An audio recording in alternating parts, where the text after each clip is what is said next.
ये जनाब असगर साहब हैं जो ये ड्यूटी सर अंजाम दे रहे हैं। अभी कुछ ही देर पहले मेरी साहबजादा नईम रसूल साहब से बात हुई है फ़ोन पर। उन्होंने बताया कि 1996 से ये गोले वाला सिलसिला शुरू है। 1996 में किबला हज़रत साहबजादा मतलूब रसूल साहब उम्रा के लिए गए थे, तो वहाँ पे मक्का में उन्होंने देखा कि ये गोला छोड़ा जाता है, तो उन्होंने ख्वाहिश का इजहार किया कि लैला शरीफ भी इस तरह होना चाहिए।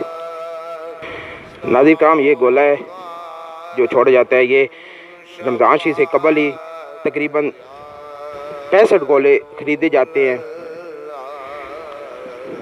नाज़रीन कराम, ये असगर साहब हैं, राना असगर साहब, ये मस्जिद के खादम हैं और ये मैं इनको बचपन से देख रहा हूँ।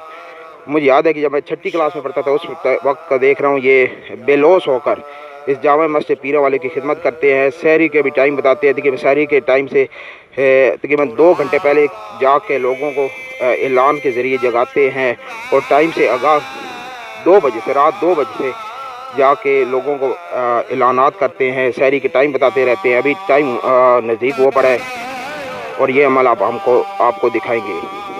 नाज़रीन हम ये छत से आपको मीनार की ज़ियारत कराते चलें। बहुत बुलंद व बाला मीनार है।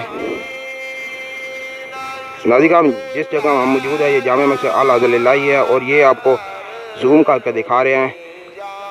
दारुल उलूम जामे मकबूलिया नक्शबंदिया खंगा शरीफ दरबार आली लैला शरीफ।